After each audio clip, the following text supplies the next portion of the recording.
The morning air was thick with anticipation. Outside the grand courthouse, the energy of the city was alive, horns honked faintly in the distance, footsteps echoed on marble steps, and a crowd had gathered. Some held signs. Others carried cameras, their lenses focused on the entrance as if waiting for history to walk through those heavy doors. Judge Simone Harris stepped out of her car, dressed impeccably in her black robe, the sunlight catching the glint of her judicial pen. Her presence commanded respect, though today it felt more like a spotlight than a sanctuary.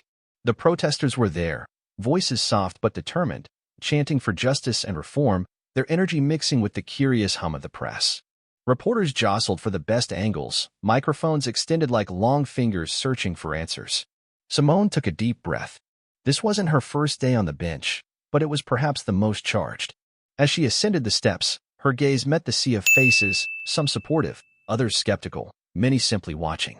She nodded politely, preparing to face the day with the same dignity that had carried her through years of challenges. What no one expected was how fast the day would turn. What no one expected was the moment a single white officer would step forward and change everything in seconds. Before Judge Harris could reach the courthouse doors, a white uniformed officer moved swiftly through the crowd. His eyes locked on her with a mix of suspicion and impatience, his hand hovering near his belt. "Ma'am, step aside," he commanded, voice sharp and without explanation. Simone paused, eyebrows raised but calm. "Officer, I'm Judge Harris. I'm on my way to court." The officer's gaze didn't soften. Instead, he repeated his order, louder this time. "Step aside. We've had reports of someone impersonating court officials." The murmurs from the crowd grew louder, a low rumble of confusion and anger. "Impersonating?" Simone asked, her voice steady but firm. "I have my judicial ID right here." But before she could reach into her robe, the officer moved closer, hand now gripping something at his waist. "Don't reach," he warned. Suddenly, two other officers joined him, their expressions wary but ready. The crowd sensed the escalation.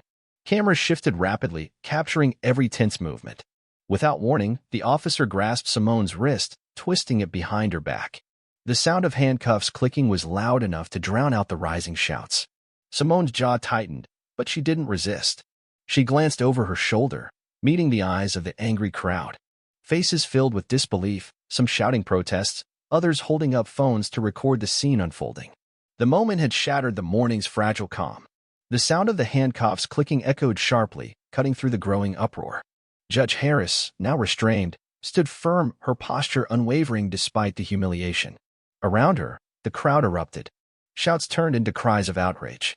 "She's a judge," someone yelled. "What's going on here?" Phones whipped out like flashbulbs, recording every second, the tension palpable. The officer held her firmly, his grip tight but not aggressive. "Calm down," he ordered the crowd, voice strained as he tried to maintain control. Simone's eyes scanned the faces around her, supporters, allies, strangers, all united by disbelief. She spoke calmly, her voice carrying over the noise. "I am Judge Simone Harris. You have no right to detain me." The officer's expression flickered, a mix of irritation and confusion. "Step aside," he said again, glancing nervously at his fellow officers. Backup was arriving, sirens faint in the distance. But the crowd pressed in, voices rising in protest. Someone shouted, "Release her now." The scene teetered on the edge, authority clashing with defiance, dignity caught in the crossfire. Seconds passed like hours. And then, just when it seemed the situation might spiral, a voice broke through the chaos. A commanding voice, steady and clear. A voice that would change everything. From the back of the crowd, a tall man stepped forward, his uniform crisp and his demeanor unmistakably authoritative. "Enough," he said, voice cutting through the noise like a blade. He wore the insignia of a police chief. All eyes turned to him. He strode toward the officer holding Judge Harris, his expression firm but controlled. "Release her immediately," the chief ordered, placing a steady hand on the officer's shoulder. The officer hesitated, looking to his superior. "Sir, there was a report." "Reports can be wrong," the chief interrupted. "She is a sitting judge of this court. Detaining her in this manner is unacceptable."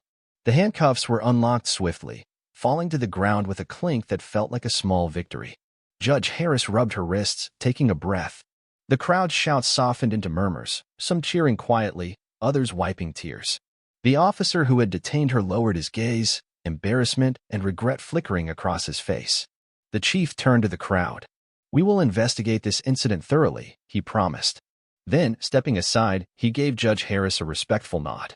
She straightened her robe, looked out at the sea of faces, and said, "This moment is not just about me." Her voice rang clear. "It is about every person who has ever been misunderstood, misjudged, or mistreated because of who they are."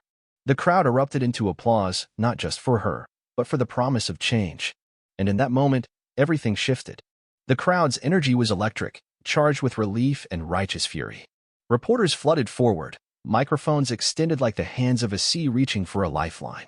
Judge Harris stood tall, her voice steady and commanding. "I've faced this kind of treatment before," she said, eyes scanning the faces before her. "Not as a judge, but as a black woman." She paused, letting the weight of her words settle. "This incident is not an anomaly. It is a symptom of a system that too often sees color before character." Questions came fast. "Judge Harris, do you feel justice was served today?" She met the question with grace. "Justice is a journey, not a moment. Today, we took a step forward, but the path ahead remains long." Behind the scenes, police officials scrambled to manage the fallout. Internal investigations began immediately, and the department promised full transparency. But for the community, this was more than a police matter. It was a reckoning.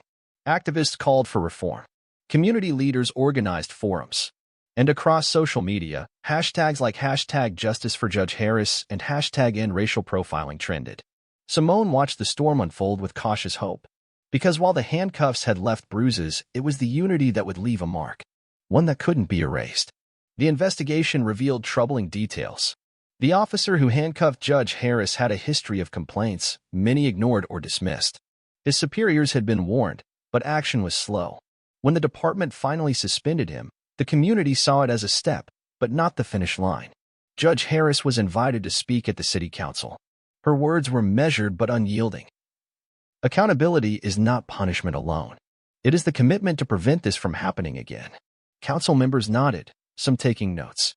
A resolution passed calling for enhanced bias training, improved community oversight, and clearer protocols for identifying officials. The courthouse buzzed with anticipation on the day Judge Harris returned.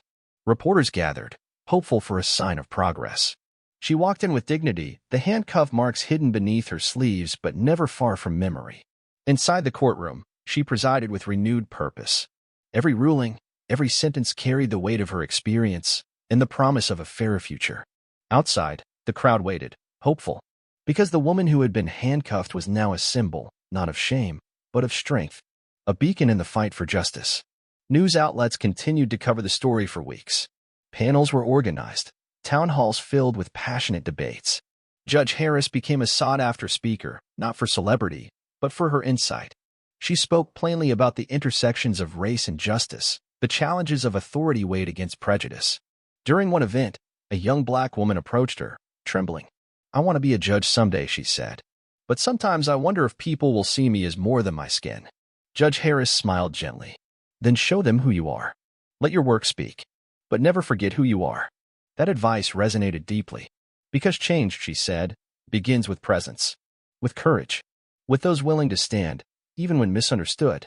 Meanwhile, the officer who had detained her was required to undergo sensitivity training and probation.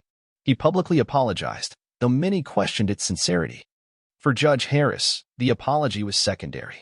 "What matters," she said, "is the system learns, not just the individual."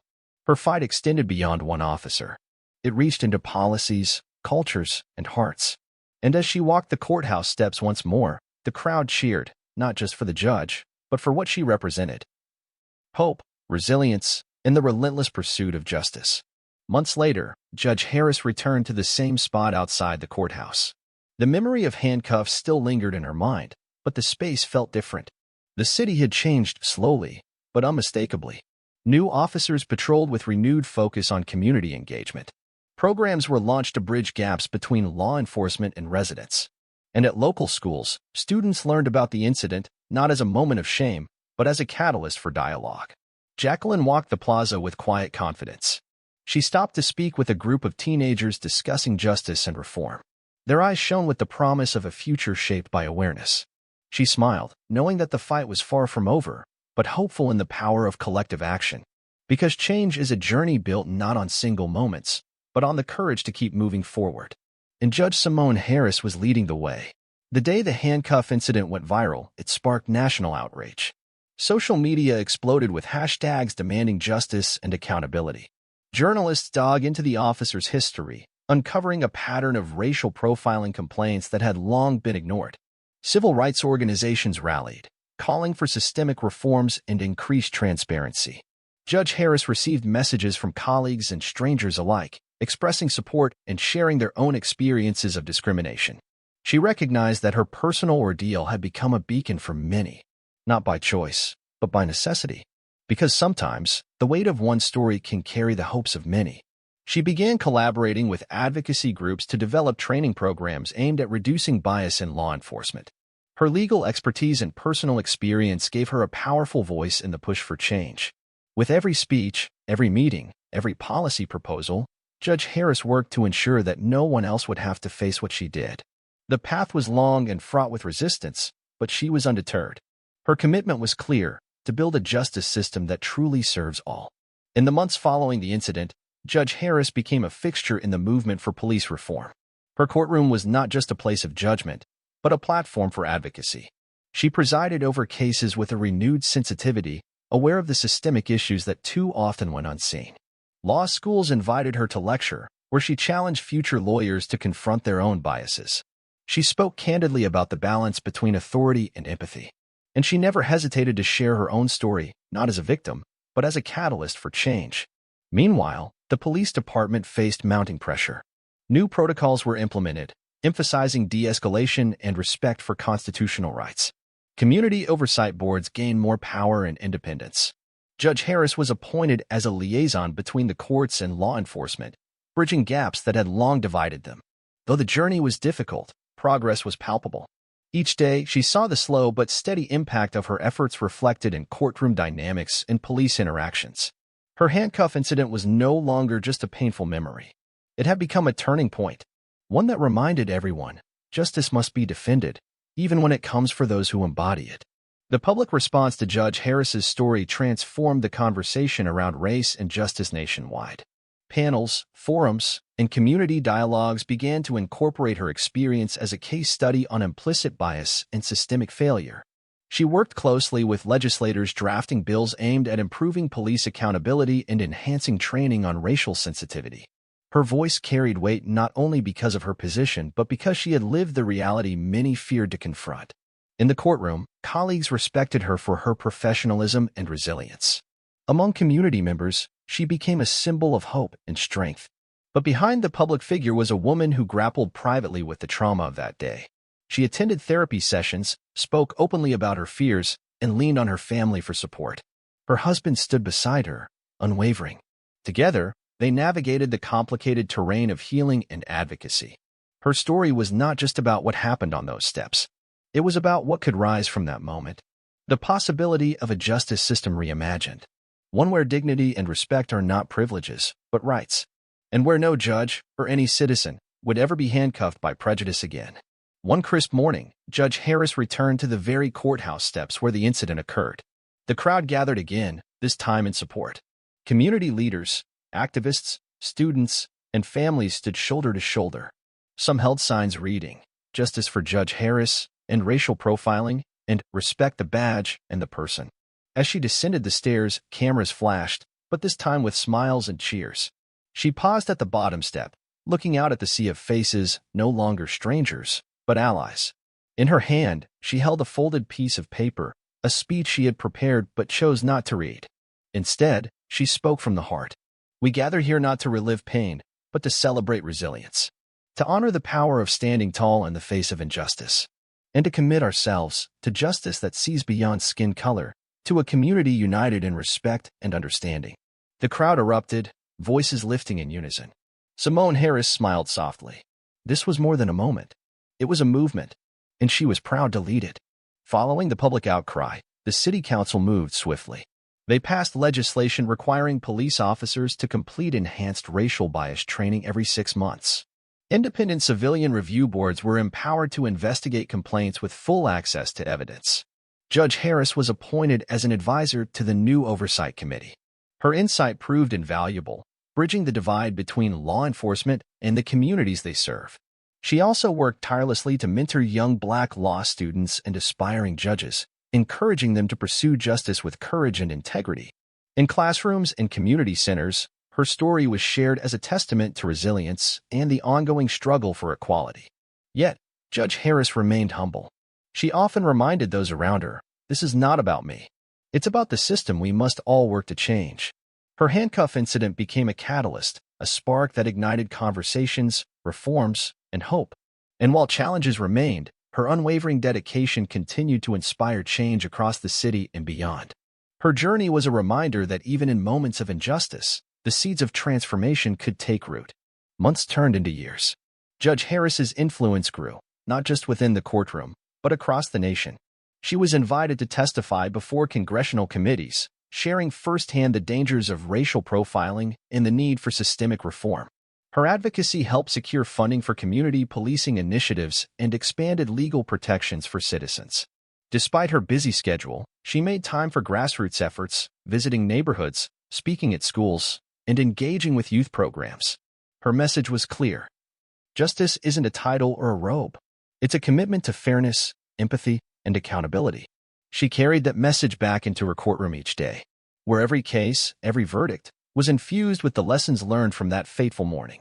She became a living testament to resilience, justice, and the power of one person's courage to change a system. And through it all, Judge Simone Harris walked the courthouse steps with pride, knowing she had transformed not just her story, but the stories of countless others. The sun set gently over the courthouse plaza. Judge Harris stood once more on the steps, the place where fear and dignity had collided. Around her, the community gathered, not as spectators, but as partners in change. Children played nearby, their laughter weaving a tapestry of hope. Neighbors exchanged stories, their voices low but alive with purpose. She looked out, feeling the weight of history and the promise of tomorrow. Her journey had been marked by pain, yes, but also by resilience, resolve, and the unwavering belief that justice could be better. As night deepened, she whispered a quiet vow. To stand for those who cannot. To listen when others will not. To lead with compassion, courage, and clarity. And with that, the city settled into calm. The courthouse lights dimmed. The murmurs faded. And in the stillness, a single truth remained. Justice is not a destination. It is a journey, one walked by those brave enough to keep moving forward.